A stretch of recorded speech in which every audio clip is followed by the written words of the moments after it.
Good morning and welcome to today's webinar, 7 Observations on How Education Leaders Can Create Next-Generation Learning Environments for College Career Success. Thank you for joining us. Today, we anticipate that the presentation will be about 30 minutes in length, and we ask that you hold your questions until the end of the webinar. My name is Mark Combs, and I am the project coordinator at the Pathways Resource Center at the University of Illinois at Urbana-Champaign. Today, I am joined by our presenter, Dr. Richard Halverson from the University of Wisconsin-Madison. Before we start today's webinar, I would like to share a few logistical details with you. First, this webinar is being recorded, and we will post a link to our recordings to our website within the next few days. From that link, you will be able to access and download the slides. Therefore, feel free to sit back and relax. Second, if you have any technical difficulties, please feel free to email us at combsm@illinois.edu. That is combsm@illinois.edu. Or feel free to write your issues in the question bars on the right side of your screen. Finally, at any point during the webinar, you may write questions or comments in the question bar at the right side of your screen.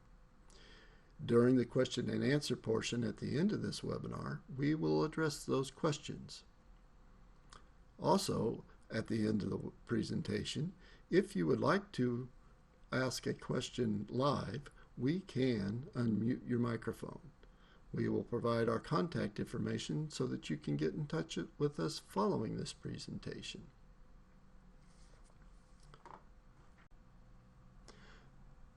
Okay, let's get started. The Pathways Resource Center is pleased to host today's webinar. This topic fits within our mission, which is to provide resources and support to secondary and post-secondary institutions, employers, communities, and other partners as they engage in successful and sustainable pathways for students from secondary to post-secondary to careers.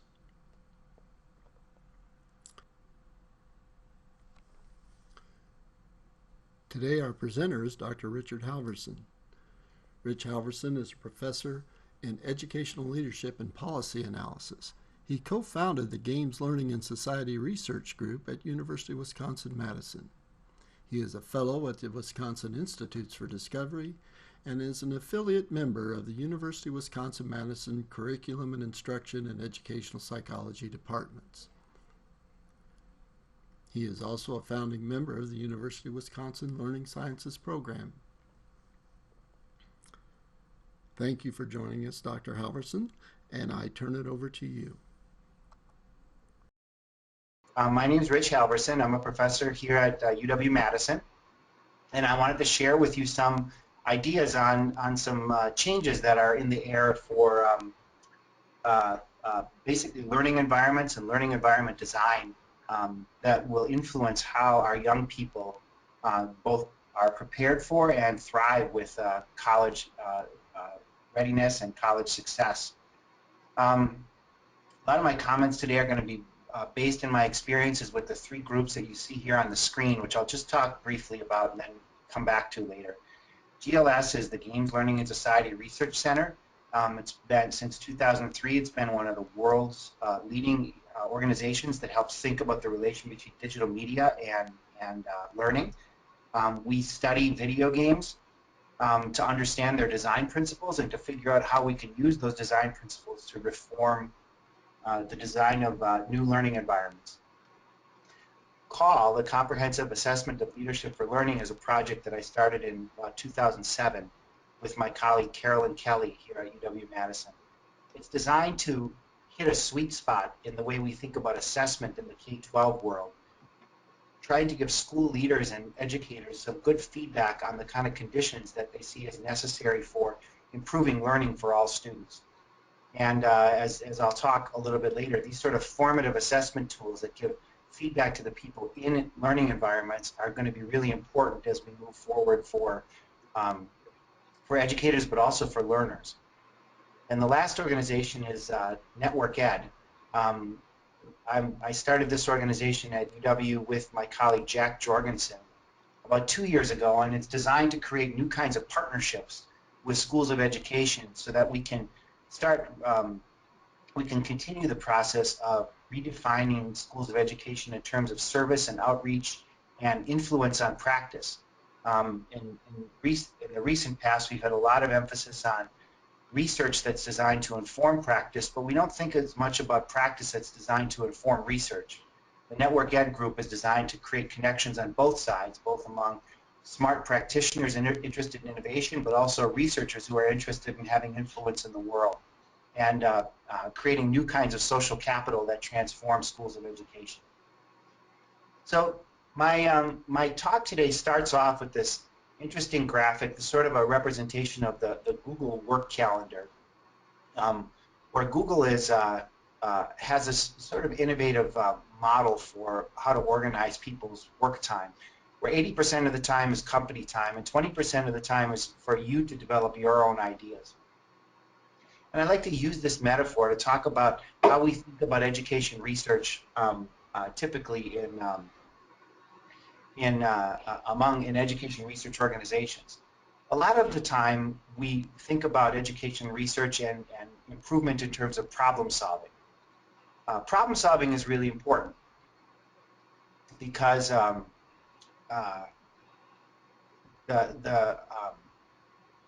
most of the work that we do in improving the conditions for teaching and learning have to do with the implementation of ready solutions, solutions that have already been tested and shown to work in other contexts.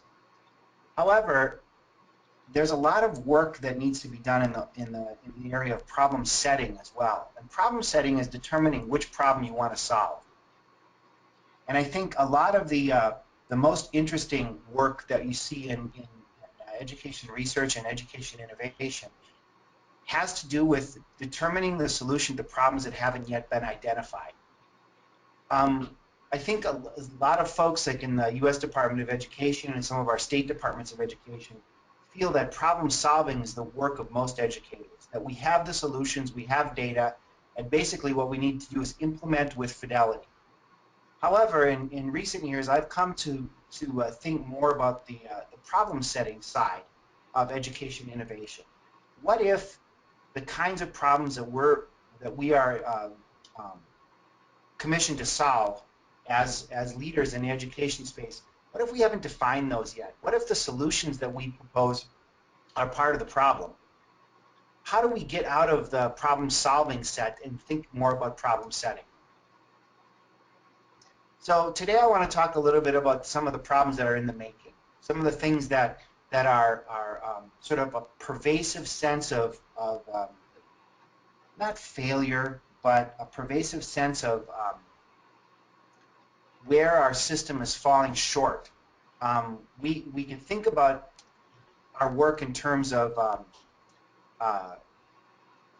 optimizing the present system by implementing the solutions that already work for us, but how do we start thinking about the problems that need to be addressed?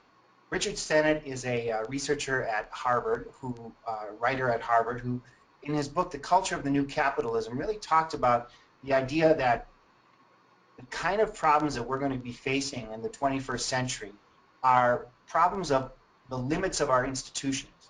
And he calls attention to how we can revive our institutions, or whether we can revive our institutions to meet their own limitations.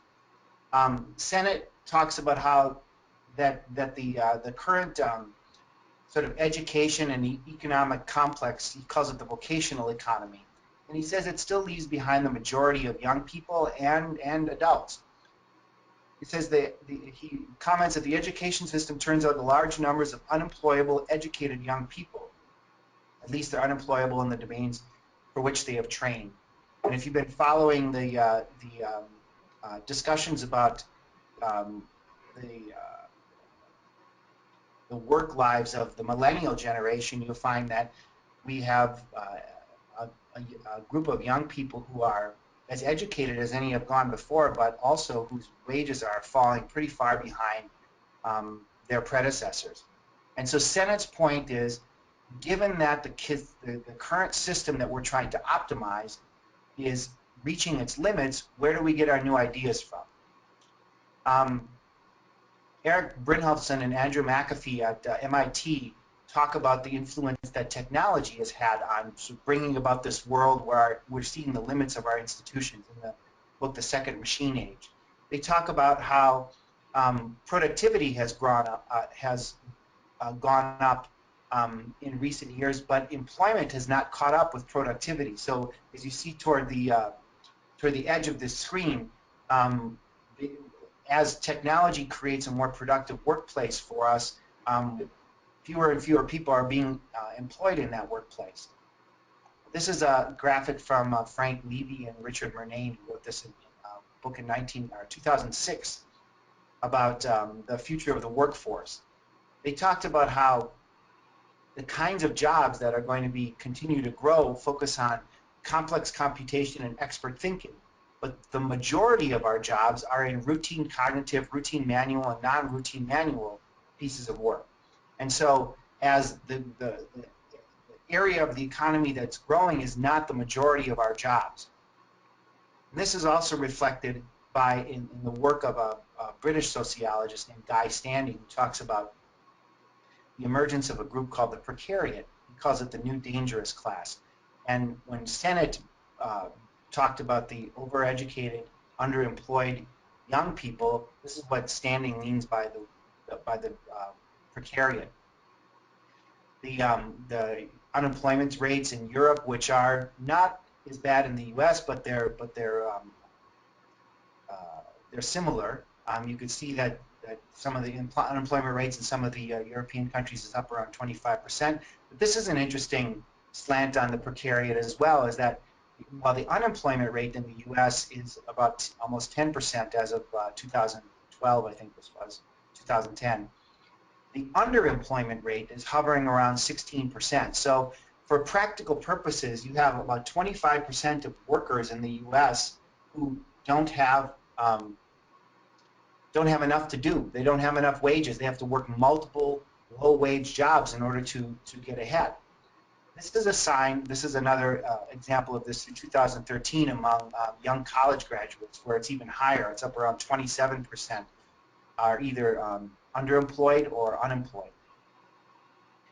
We've had some public movements about this in recent years, both on the right and the left, talking about the lack of opportunity, the degree to which the wealth split is happening in the U.S., where you have the small group of people owning and controlling the capital that the rest of the folks don't get to participate in. And this leads us to kind of a problem when we think about education, because the model that we have in education more often than not is, how do we take the tools that we have and implement them appropriately to create opportunities for young people? The typical problem-solving move in education is to try harder and to optimize better, to implement with fidelity, basically to take the tools that we have and to work really hard to get them right. But if Sennett and Brynjolfsson and Standing are right, then it doesn't matter how much that we do problem solving, we're going to have to figure out how to set the problem differently so that we come up with a different generation of solutions. The German philosopher Jürgen Habermas in the 1970s talked about this idea of legitimation crisis. For Habermas, legitimation crisis happens when a public institution makes promises about the outcomes of its work.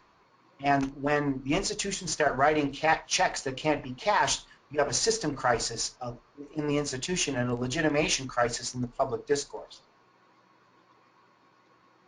Habermas wonders a lot about how social systems change. And one of the ways that changes happen, I'll give you an example, is in the 1970s, we had a similar kind of system crisis around energy. Remember that some of you guys are old enough to remember the long gas lines in the 1970s. I'm just looking up at my bulletin board right now, I have a picture of my first car, which was a 68 Oldsmobile Delta 88 with a giant engine that could probably take off with an aircraft, or make an aircraft take off. People in the 1970s thought in America talked a lot about stagnation, talked a lot about the culture of despair. And then, out of nowhere, it seemed, we had innovators who came up with an entirely new branch of economic development and intellectual endeavor. The development of the PC and the Apple and Microsoft. We know this is a very familiar story to us. But the point here for system crisis is that often the solutions for system crisis come up completely off the radar, not within the conventional discourse at all. And I want to talk about some of those sources of system revival that we see in the U.S. and the global economy today. And these are the things I think that have the potential of giving us some of the ideas that can help reframe what we mean by education and come up with new ways to set the problem of how to prepare young people for careers and vibrant new lives. What are the seeds of this new system? As I mentioned before, there's interesting activities in learning and work that are at the margins of traditional education. This is sort of like what happens when a system shift is sort of a gestalt shift where the field becomes the ground, where the practices that are taking place on the margins suddenly become in the mainstream. I'd like to talk about three of them today: personalization, participatory cultures, and peer-to-peer interaction. So first, let me talk about personalization. Often when we think of personalization, we think of personalized learning in schools, which is setting up young people with virtual tools like Khan Academy that help them learn the things that they're supposed to learn in school. So you have traditional chemistry outcomes, math outcomes, writing outcomes, and there's a whole bunch of virtual tools now that you can use to help personalize, build learning environments for students so that they can get to their school goals. However, I'd like to introduce a different way to look at personalization for a minute. Just go along with me. Young person, Cheryl, who's doing her homework at her computer. She has her traditional materials that are supplied by her district, by her school. She has her textbook. But a social community that it's very important that she interacts socially around the content with her community. But Cheryl has a difference in the 21st century because Cheryl has Wikipedia. And sites like Wikipedia provide an alternative representation of the content that she's learning in her school. Also, she has virtual study groups, virtual communities that she can use for resources, for hints, for answers to the questions that she's looking at. She also can interact with alternative media, alternative video representations of the content. Khan Academy would be one, but companies like Brightstorm also have alternative representations of content. She also interacts with people synchronously through tools like GChat. If you look at this picture, you can see that Cheryl is personalizing her learning by creating a virtual network of tools around her. Basically, she's designing her own learning environment. And this kind of personalization it's sort of a perspective of personalization by students rather than for students. Young people today and adults live in worlds that are mediated by virtual information tools. And as institutional leaders, we can continue to consider questions of personalization, but by looking at how do we build tools for our students. But if we look at the experience of young people like Cheryl, we should understand that a lot of our work should be a partnership with learners so that we can work with them to support the tools that they choose to amplify their own learning, amplify their own learning experience. This is here, let me cut over this one. The idea of connected learning talks a lot about how do we put learners in the middle of communities of inquiry, tools for knowledge tools and knowledge building to sort of make learning about how to connect learning resources within the institution and across institutions. Anya Kamenetz wrote about a book called DIY-U about how adults are taking this approach to the design of their own learning environments with their college experience. This is specifically non-traditional students who take some classes at a community college, some workshop classes, some university classes to customize their own learning environment. And the badge movement is coming right along with the DIY movement to legitimate these self-constructed learning paths that learners are starting to develop. Where personalization focuses on the activity of individuals in a learning environment, participatory cultures is a really powerful idea that talks about the inherently social side of participating in new media learning environments. Henry Jenkins wrote this book, this report, and I strongly encourage you guys to download this. It's great. It's called Confronting the Challenges of Participatory Culture. It was written in collaboration with the MacArthur Foundation in 2006. And the idea here is that there's stereotypes about how people interact with digital media are almost always wrong because digital media are inherently social. And Henry Jenkins and his colleagues talk about what are the dimensions of social that happen with interaction with social media. An example of this is Pinterest, where many educators now have sort of co-opted this resource sharing tool to share lessons, to share strategies about practice, new ideas for teaching. It's an example of how participatory cultures can grow up around traditional tools and how educators can co-opt these kinds of resource sharing tools for their own purposes. Another example of this is citizen science, crowdsourcing science. This is an example from the Tufts University, the veterinary school, where they needed to do seabird censuses, and so they have hundreds and hundreds of people going to the shores of the Atlantic Ocean to try to count seabirds, and that all becomes part of doing real science. Participatory cultures emphasize how communities can engage in primary knowledge production.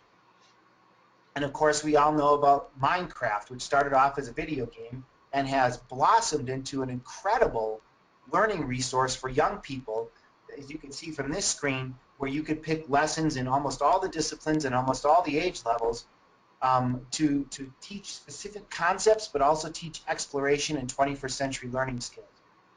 Participatory cultures focus on a couple of key ideas. The first one is there's an authentic audience. In this case, we mean that so often when we have homework in schools, the only audience is the teacher. An authentic audience is other people who care about what you do, right? Where you're trying to make things that matter to a larger group of people. There's access to mentoring because participatory cultures are typically multi-age and multi-ability. They're organized around open questions. This is a real difference between participatory cultures and schools. In a participatory culture, you're investigating something that's not known, like the citizen science project that we just saw, like fantasy sports, where you're not really sure which teams, which players are going to do better, but you make your bets in collaboration with a larger group of people and try to figure out what's going to happen in the future on the basis of the group that knowledge shared in the group to which you belong. Quality contributions matter. If you don't participate, then you're not seen as a viable member of the community. There's scaffolded participations for people to slowly engage with new content. This is the participatory cultures idea, I think, is the social learning platform for the 21st century skills movement. It's the idea that you can't develop the kinds of innovation, career skills, and technology skills in traditional school contexts. You have to have a new model of social interaction that I think the participatory cultures ideas really helps us understand. The last idea that I'll talk with you today about is the P2P world. Um, the P2P world really focuses on how people can create resources that other folks can use for learning. We see this in the development of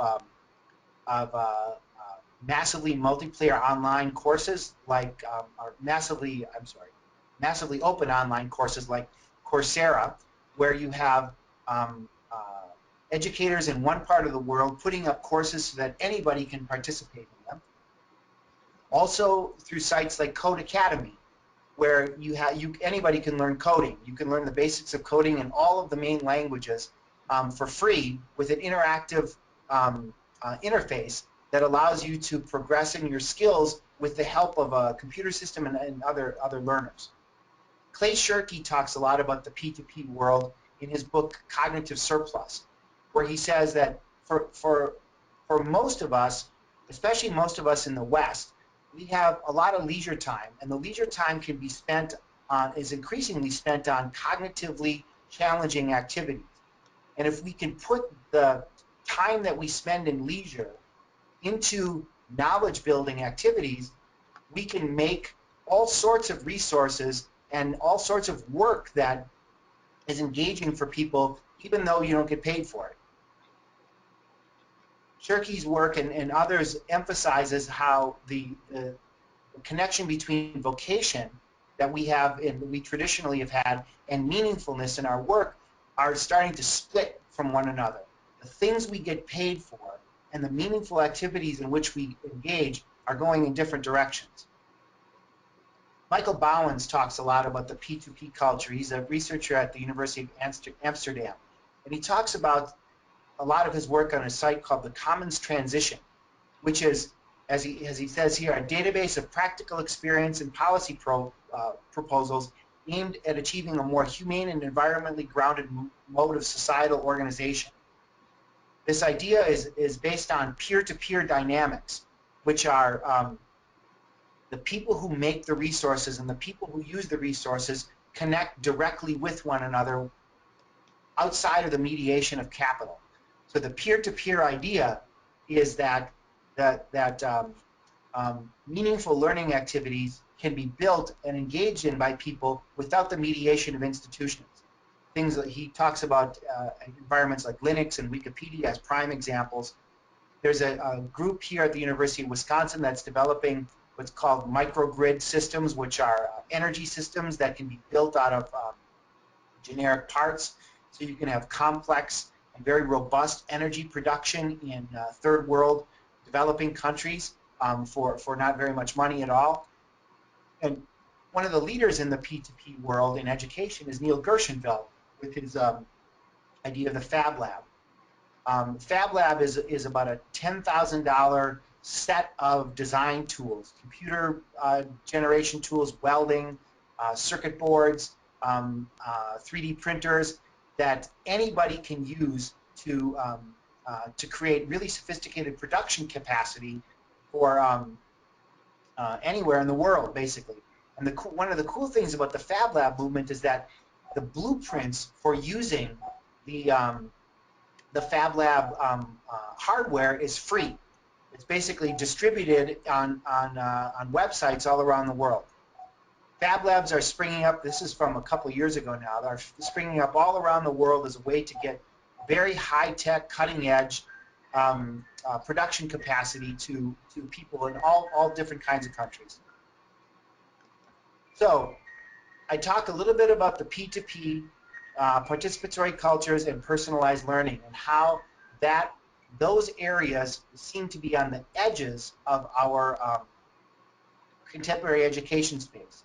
But I think they may create new kinds of ideas that open up the possibilities for setting problems about education in a different way.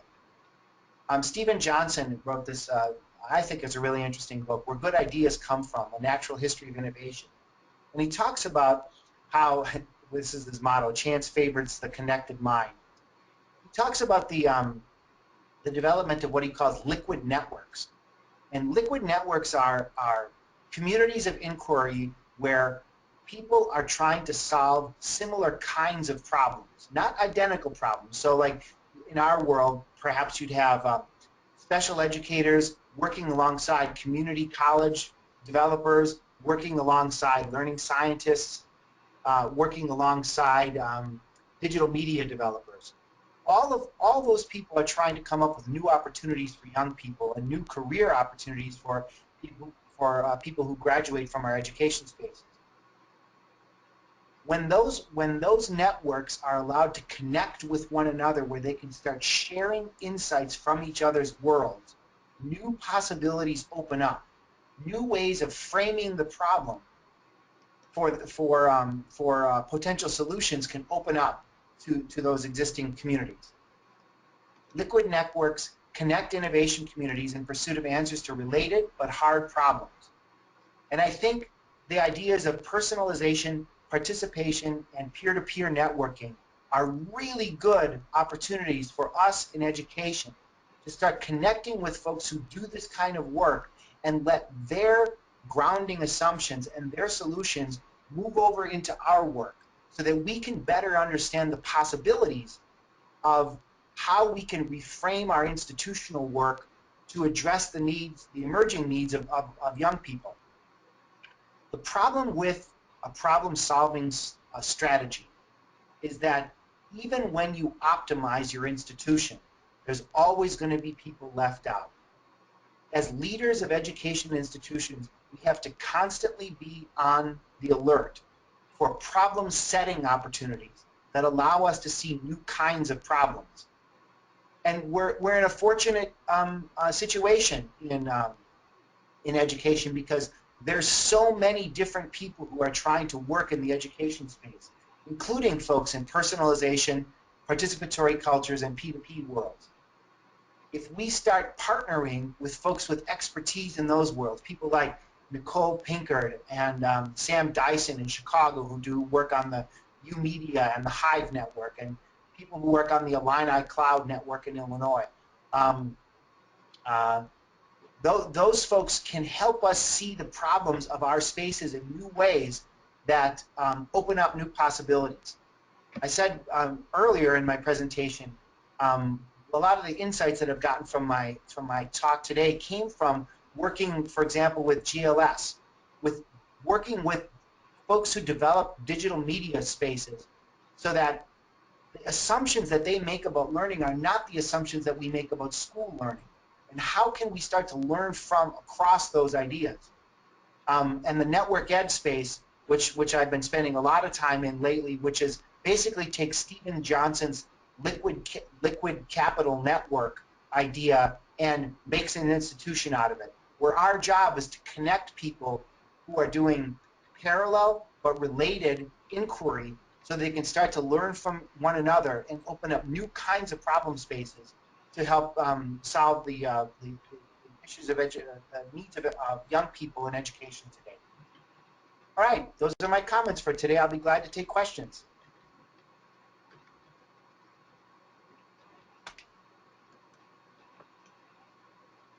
Thank you, Dr. Halverson. I appreciate that.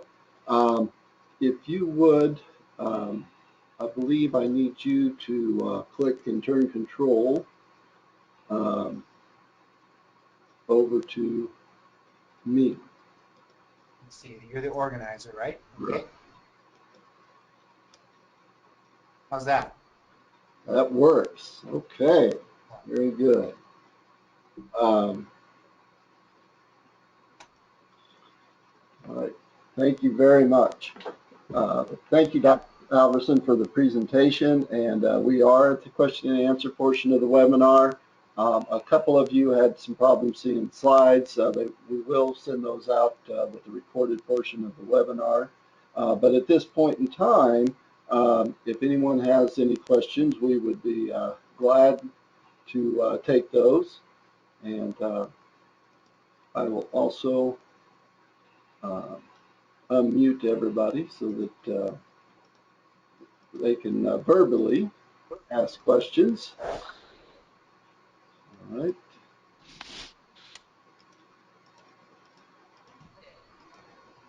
All right. Do we have any questions for Dr. Halverson?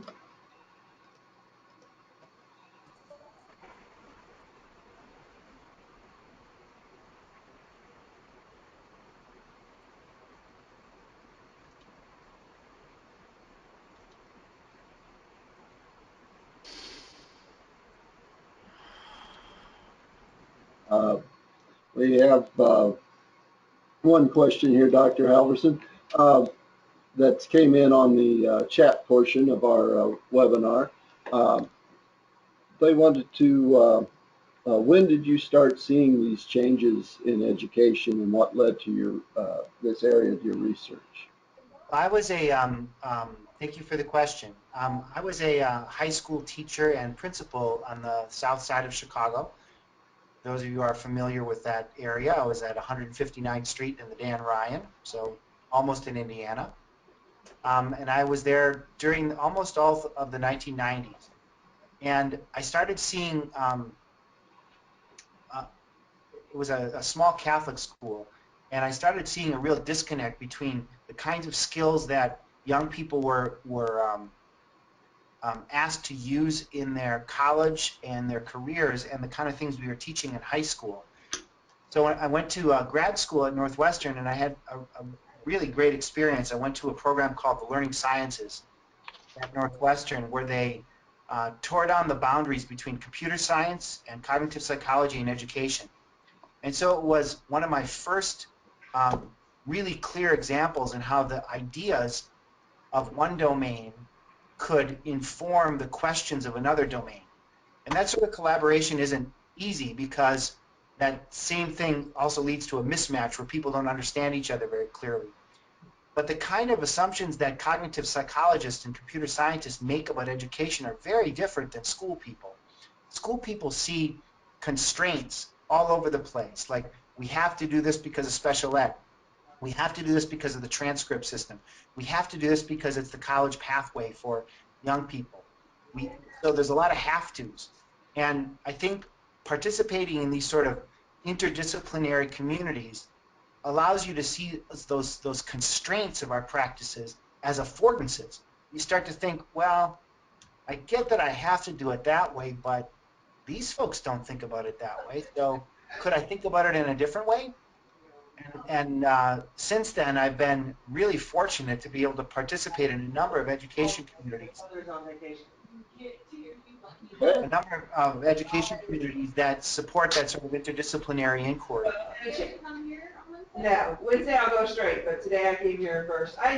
Monday I told Arbella, I need to come here and get things anyway. I can't think I can leave on Friday and be good, you know, so. Okay, I'll find that one and mute it. I'll go there straight, unlock. There we go. Okay, I'm sorry, Dr. Halverson. Go ahead. Nope, that's good. Do we have any other questions? Let me go down and check the question and answer screen as well as the chat screen. While we're waiting, if any of you want to, if any of you are interested in following up on these ideas or any of the programs that I talked about, please, please contact me. I'm easily available on Google. Now, should. Yep, there's my stuff. So it's Rich at rich.halverson, HALVERSON at WISC.edu. Yep. Dr. Halverson, we thank you so much for your presentation this morning, and we greatly appreciate you sharing this information. I want everyone to be aware that we will